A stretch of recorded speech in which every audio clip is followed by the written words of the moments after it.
Hey guys, and welcome back to my channel where we do talk all things true crime. If this is your first time here, hi, hello, and welcome. I'm Tanya or TitaniumBuilt. Thank you for joining me today. I hope you appreciate today's case coverage. And if you do, I hope you'll consider subscribing to the channel. If you're coming back for yet another round, welcome back, Titans. I do appreciate you guys so much. Thank you for joining me for another video. If you guys don't mind just taking a second to hit the like button, send this video out to the algorithm, and let's get a lot of people to watch it. So let's go ahead and get right into today's case. We are talking about the Idaho 4, and we're going to be talking about this new podcast that we've been covering called the King Road Killings. So what I usually do is I go live and we do a live over the podcast. We'll listen to it, we'll discuss it, and then I'll put the podcast into a video so that way you don't have to worry about the live. You can get straight to the video. So without further ado, let's go ahead and let's start the podcast. I will have pictures up for you guys. That way you have something to look at. That's not just, the letter on the podcast. So let's go ahead and get started. Let me know what you think in the comments below. Let me know what you hear that's new.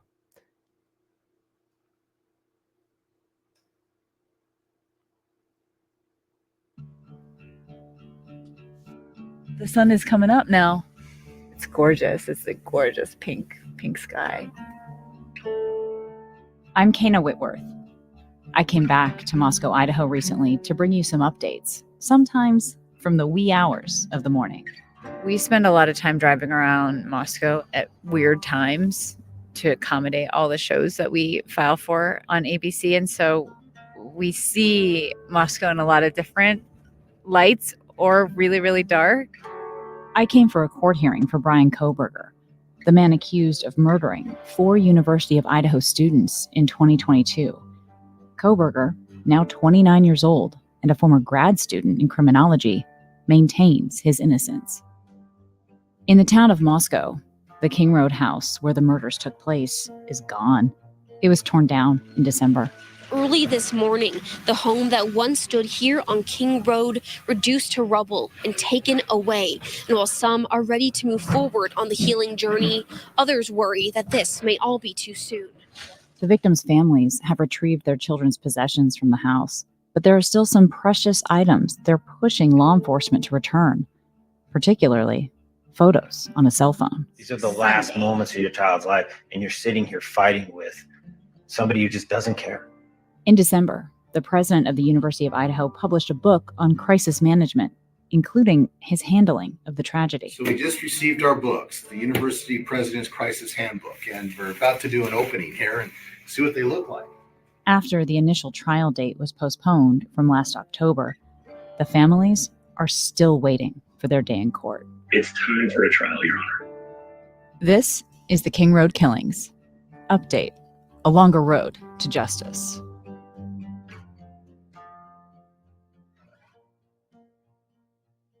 We are on the record. This is State of Idaho versus Brian Kohberger, case number CR 2922. This hearing last Friday, January 26th, in Brian Kohberger's case wasn't like a lot of others I'd been to in the Latah County Courthouse. In the past, they were full of national media. For the first time, this one was live streamed. But inside the courtroom, it mostly appeared to be locals.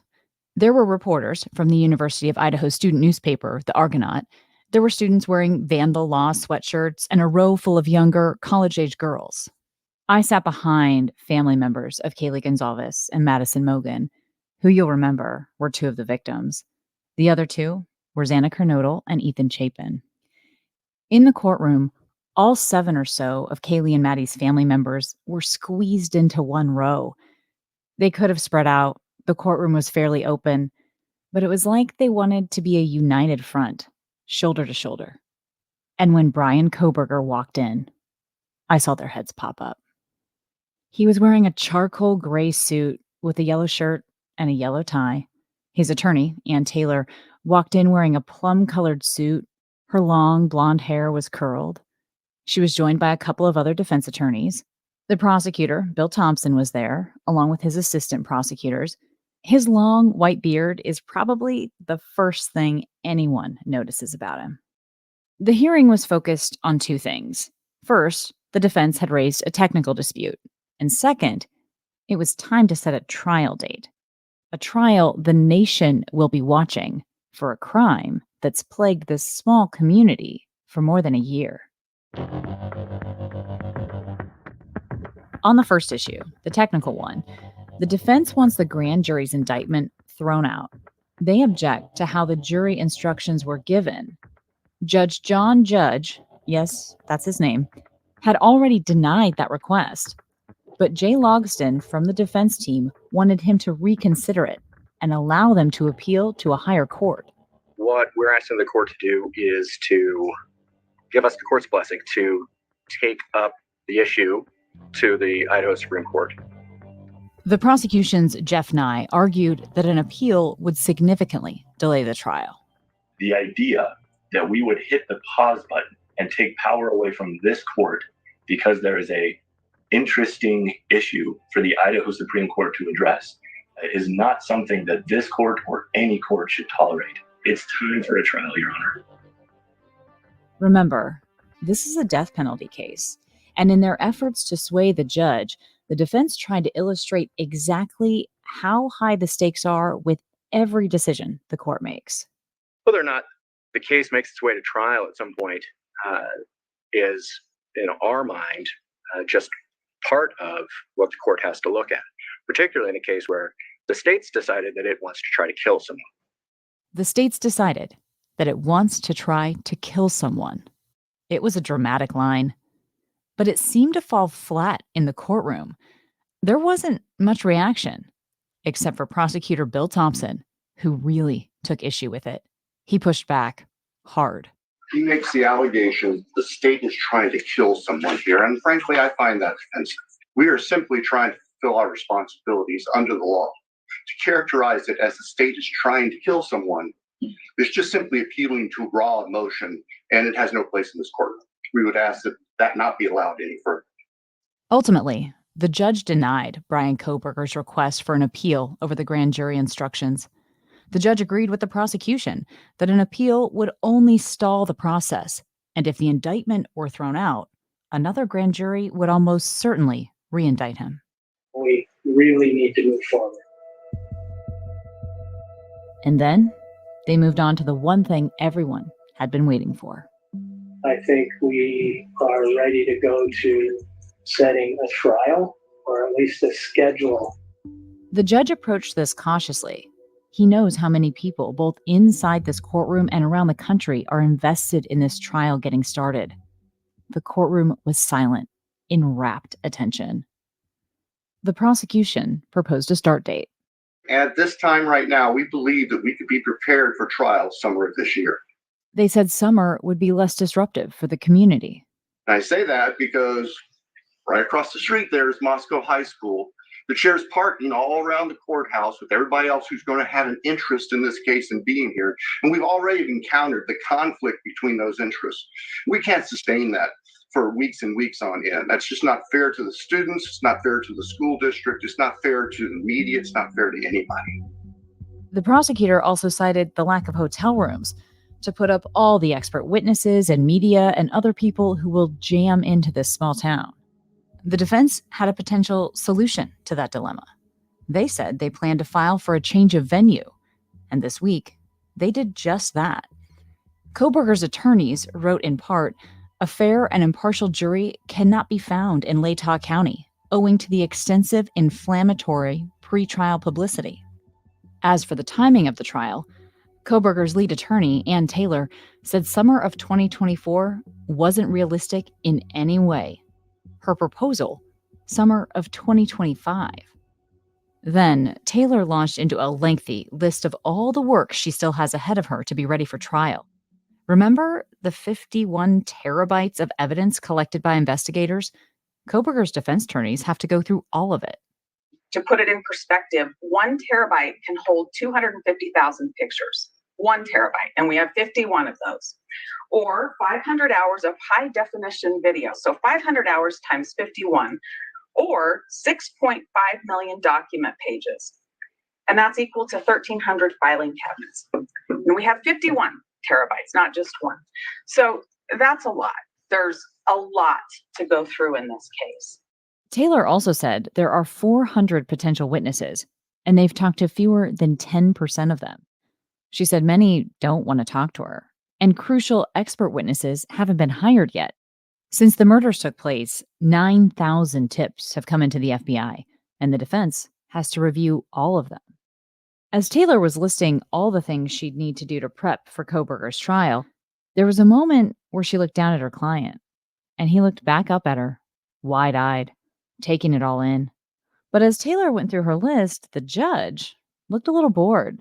He had his chin in his hand and shifted back and forth in his chair a few times. But then, Kohberger's attorney said something that really seemed to catch the judge's attention. There is no way that I am effective assistance of counsel. I haven't looked at every bit of discovery that's available. That's the duty I owe to Brian. That's his right for effective assistance of counsel to have me do those things. Effective assistance of counsel. As soon as Taylor uttered those 4 words, the tide changed in that room.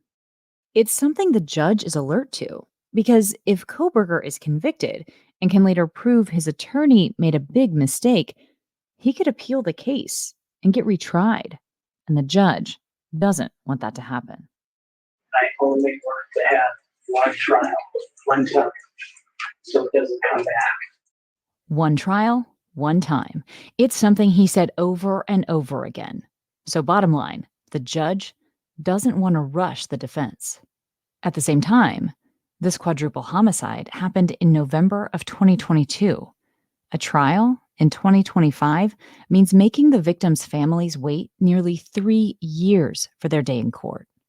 And the judge was clearly struggling with the weight of that. It's really hard for me right now to set something in 2025, even though that might be just the reality. My heart goes out to the victims. I can't even imagine the pain, the grief, because you can't really go forward with your life with this hanging over your head. So, sorry. In the end, no trial date was set. I didn't have to see the Gonzalez family's faces to know how they were reacting to all of this. They were crestfallen. It was another in a string of disappointments. Welcome, mystery enthusiasts. If you're a fan of uncovering hidden clues and solving mind-bending mysteries, then you're in for a treat with June's Journey, the thrilling detective game set in the mesmerizing world of the Roaring '20s. Dive into the glamour and intrigue as you engage your sense of observation to find hidden objects from the parlors of New York to the sidewalks of Paris. Each chapter unravels a collection of dazzling hidden object spectacles, testing your detective skills to the limit. Go deep into the mysteries of June's Journey, navigating through intriguing chapters. The thrill of solving each puzzle will keep you coming back for more. The storytelling is absolutely captivating. You'll be hooked from the first chapter. Whether it's during your commute or a cozy evening at home, June's Journey is your new go-to game. Make sure you've got that internet connection ready for an uninterrupted detective experience. Discover your inner detective when you download June's Journey for free today on iOS and Android. Nervous about using public Wi-Fi? Imagine being able to turn yourself invisible to hackers on public networks. Having McAfee Plus is just like that. With the click of a button, you can disappear from hackers trying to steal your data and snoop on your internet activity. Browse, shop, and bank confidently, knowing your privacy and safety are protected. Get all-in-one protection with McAfee Plus. And learn how to protect your everything at McAfee.com/podcast.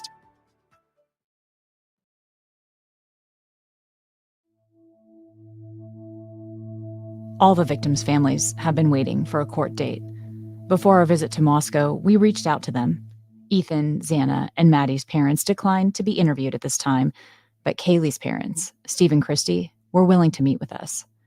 They have a lot on their minds, like Kaylees' phone data. They've gotten some of it back from authorities, but not all. They hope to get a few more glimpses of Kaylees' life. The day before Kohberger's hearing, I drove to Coeur d'Alene, about 90 minutes north of Moscow, to talk with Christy and Steve and bring their story to Good Morning America. As we hear from the family of Kaylee Gonzalez, they're sharing never-before-released images of their daughter, and our Kana Whitworth sat down with them and joined us from Moscow, Idaho. Good morning, Kana.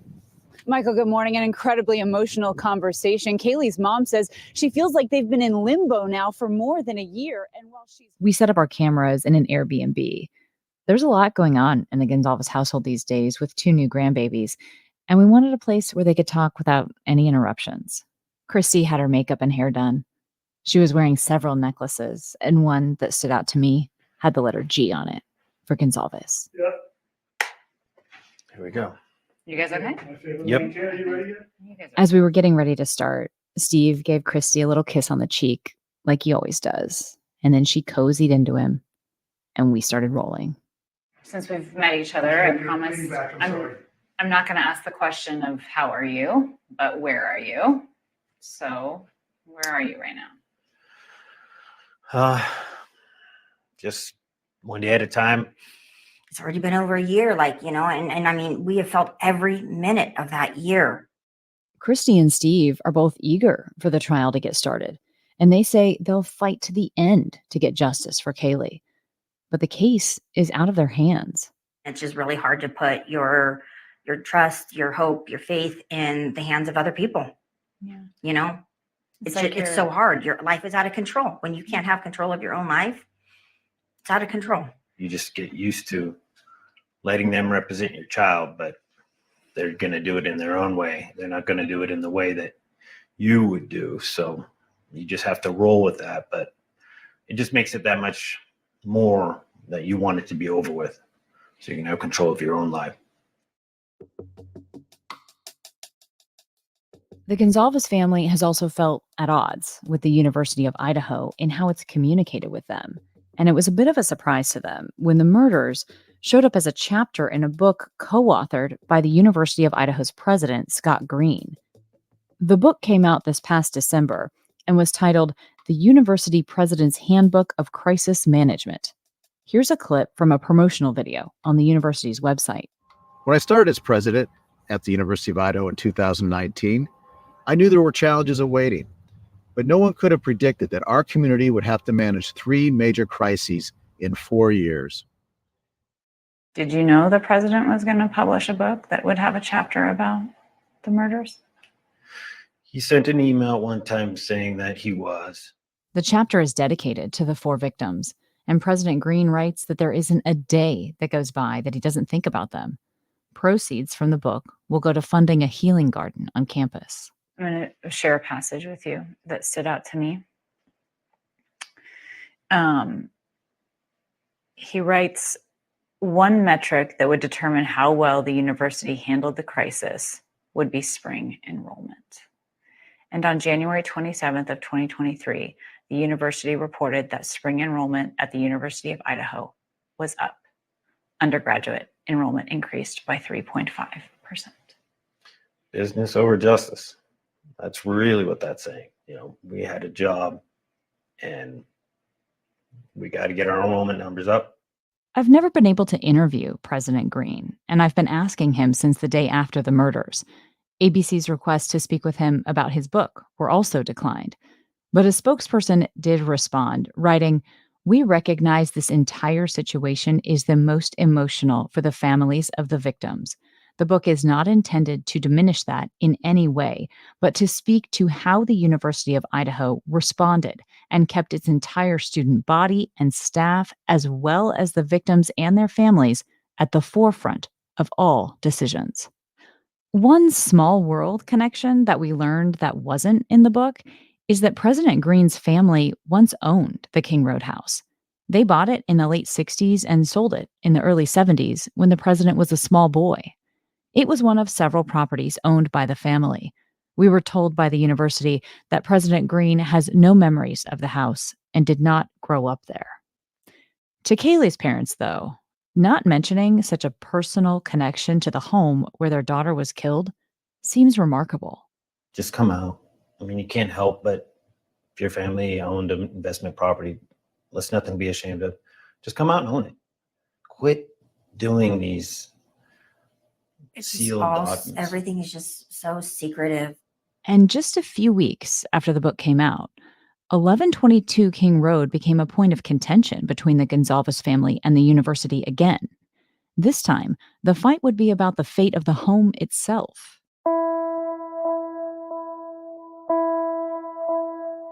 Remember, the university now owns the property. The private landlord donated it after the murders, and Kaylees' parents wanted the house to remain standing at least through the trial, so there'd be the possibility that the jury could walk through it. The university had delayed the demolition once in the fall of last year for the sake of the families, but ultimately, they made the decision to move ahead with tearing down the house. The university said both the prosecution and the defense have had access. The FBI took measurements and pictures to construct a physical model of the home so jurors can see the layout.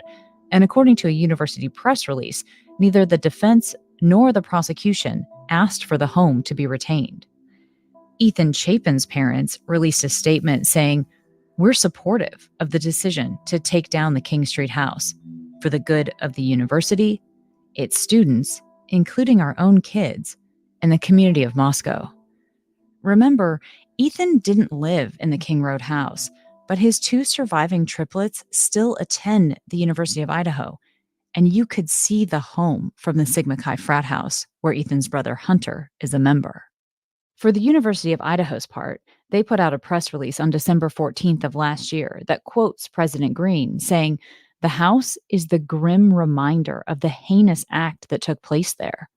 The university said it wanted the house demolished to decrease further impact to the students who live in the area. And in the past, the university has said it believes leaving the house would further sensationalize the crime scene. Christy doesn't agree. I don't want to say that we could care less about the community there. Of course not.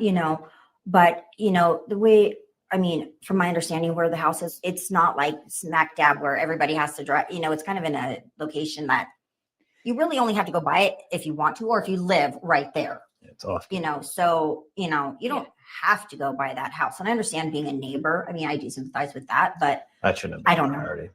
Steve and Christy say they found out the demolition was coming over email just hours before the university put out a press release to the public. An email. Yeah. The university told you via email? Yes. The house was coming down? Yes. No one called to talk to you about it? No. They fought it to the last minute. So did others. Someone launched a petition on change.org that collected thousands of signatures. The day before the excavator came to tear down the house, the Gonzalez family, along with Xana Kernodles, put out a statement pleading to keep the house standing. But 3 days after Christmas, the demolition went ahead. I was up at like 3 that morning. Steve and I were sitting there talking. He left for work, and it was a little after 6:40-ish, 6:42. Before the sun's up. In the dark, I turned on the TV, and the house was being torn down. They were actually taking a swipe at Kaylee's room right when I turned on the TV. The whole front was gone, and I was literally like, that's literally Kaylee's room. That swipe they just took. It was horrible.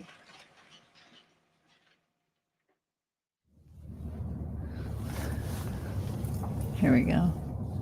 My producer Timmy and I drove to the site where the house on King Road once stood. Oh, my heart's racing, actually. Oh my gosh. It's totally gone. The lot is now a big, empty patch of dirt with a metal construction-type fence around it. They've covered the soil in straw. It's so empty and sad. There was a lot of life in that house at one point. And there is not a single thing left of it.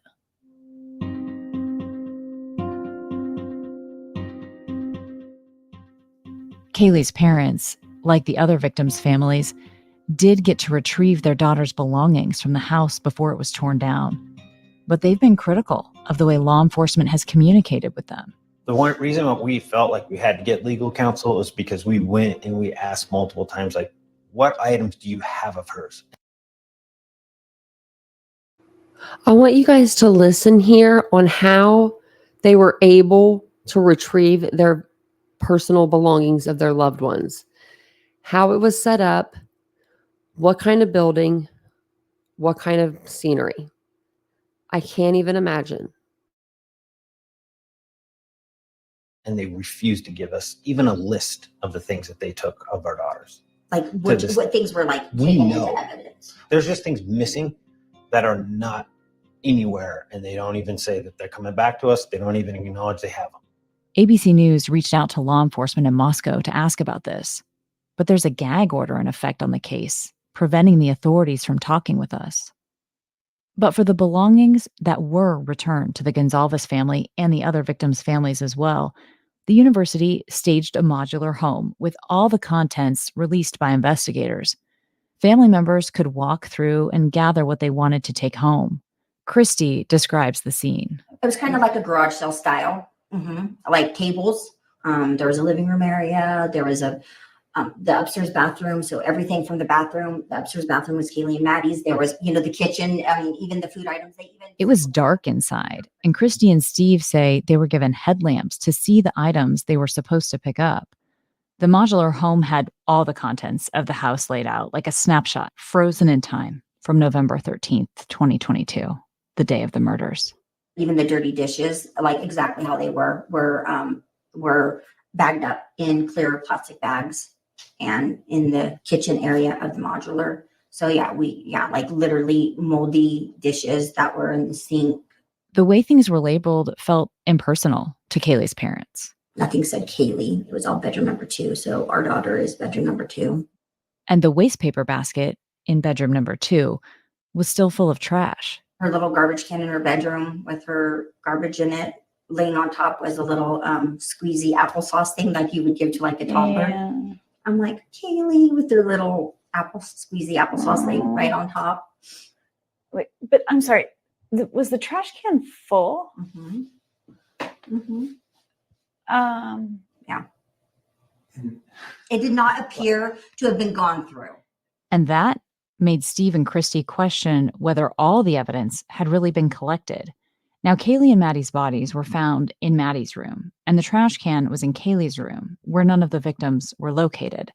But we know from sources that there were other objects boxed up for return to families that were spattered in blood. We reached out to retired NYPD Chief of Detectives and ABC News contributor Robert Boyce to understand what's typical when it comes to returning items to families, while at the same time preserving evidence. The retired chief said every item at a crime scene that contains human DNA gets sent to be tested, and evidence from high-profile cases like this one gets carefully screened. Let's understand there's 3 different agencies at least who are involved in this crime scene. The FBI, the state police, and also the local police out there as well. So these 3 agencies all getting together with a singular prosecutor's office has to go through each thing that's released back to the families. So there's certainly a high level of scrutiny here. After the testing is done, anything that's deemed irrelevant to investigators gets returned to the families. That means food-encrusted plates, garbage, even things contaminated with blood are given back. And as hard as that might be, they're returned exactly how they were. It was sad seeing, like her deodorant and things like that, like you put the hairbrush. Yeah, you put the lid on it and think, I'll use it tomorrow. In all, police have said they gathered more than 100 pieces of physical evidence from the King Road home, along with some 4,000 photos and 3D scans of the residence. The person at the university who had to oversee returning the students' possessions to their families was Blaine Eccles, the vice provost for student affairs and dean of students. We talked about it as we walked through the site of the proposed healing garden on campus. He says they took it all very seriously and tried to be sensitive, both emptying the house and returning the personal effects to families. We put a very intentional process in place on how we could very deliberately and sensitively extract the belongings from the house and get it into a different location so that the families could come in on their time take the time they needed to go through and collect whatever belongings they wanted. And so we were able to identify another building on campus with multiple rooms to where we could put the belongings that came out of one bedroom into that, another one there, and created a space so the families could walk through at their own pace to take what we wanted. And then, with their understanding and permission, then when everyone went through, we got rid of it. Eccles says the university tried to give all the families a chance to retrieve their loved ones' belongings, whether they could make it to Moscow or not. That was an emotional process. But again, I marvel at how the families navigated through it. One family we worked with on Zoom, they were not local. We walked through the stuff, my associate dean and I holding the video, and then we're going through the boxes for them. It was a heartbreaking job for Steve and Christy, going through those everyday objects that Kaylee would never touch again. But the Gonzalez family got it done. We did go down with a big truck and a flatbed trailer in her car, and we got everything that we could. It was sad. One item they did not come home with is Kaylee's cell phone. They want to see the photos Kaylee took on her last visit home. Selfies Kaylee took with her mom walking the dogs. Pictures of her and her sister. These were memories of her last days, and they want them. What they did get recently is a thumb drive. They say police promised them at least 4,500 photos from Kaylee's iCloud account. Instead, they say they got a fraction of that, 450 random pictures and 3 videos. Some are older pictures, some are newer, some are just duplicate over same picture over. There's no time frame, like, oh, this is the months of this. I mean, and like I said, there's not even, you could scroll once, twice on a laptop screen and you're at the bottom. I looked at the photos with Steve and Christy. They showed Kaylee from junior high up through college. Pictures of her in a cowboy hat down in Boise, celebrating her 21st birthday. They also showed me videos too, like one where Kaylee's tubing in a river with some other girls, including Maddie. Her back is sunburned. She's wearing sunglasses on her head, a Bud Light in her hand, telling her friends a story and making them laugh. One time my grandma took us on a float. She swore by it. She loved it. This exact thing happened where she's like, it's just right around the corner. Pretty soon the sun was going down. It was literally like 50 degrees outside. All our tubes had popped. These are the last moments of your child's life, and you're sitting here fighting with somebody who just doesn't care. He doesn't care. Law enforcement can't talk with us about the phone data because of the gag order. Before I let Christy and Steve go, there was one last thought that had been on my mind for a while that I wanted to put to them.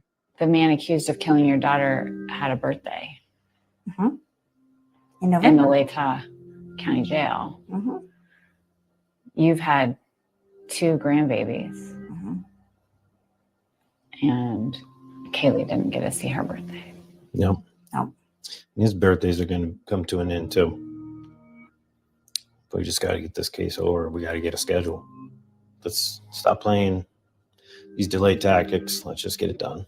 Success is justice, and figuring out we got the right guy, and the community came together, jury members, the whole 9. And then the message is, you come to Idaho, you do something like this, and you die for it. That's the message. And that's success. Brian Koberger maintains his innocence and has provided an alibi that he was out driving alone on the night of the murders and has spent more than a year in jail awaiting trial. Christy knows the death penalty won't bring an end to the pain, and she questions if it's even justice for what happened. In a way, even though, we say it all the time, we're seeking justice, but there is no justice. Him dying Gonna bring her back. is not going to bring her back. Yeah, it will be very short lived. This is like a book, and that chapter will be closed, but the book never will be. The wound of these murders is going to continue to ache for Kaylees parents and for the loved ones of all 4 victims. And as long as Brian Koberger maintains that he didn't commit these crimes, there will be a trial, and it will be up to a jury to decide if he was the one who killed Kaylee, Maddie, Santa, and Ethan. We'll be back with another update when there's more news. Okay, so let me know what you guys thought below. Let me know what you thought about them picking up Kaylee's belongings in a modular home where they had to use a lighted helmet to see the items. I mean, that's beyond me. I'm shocked. I really am. And it takes a lot to shock me, I feel like. But let me know what you guys think in the comments below. Don't forget to subscribe to the channel. As always, don't forget to like the video. And I really do appreciate you guys spending a little bit of your day with me. So thank you guys so much. And I will see you guys all in the next live. You have a wonderful day. Bye, guys.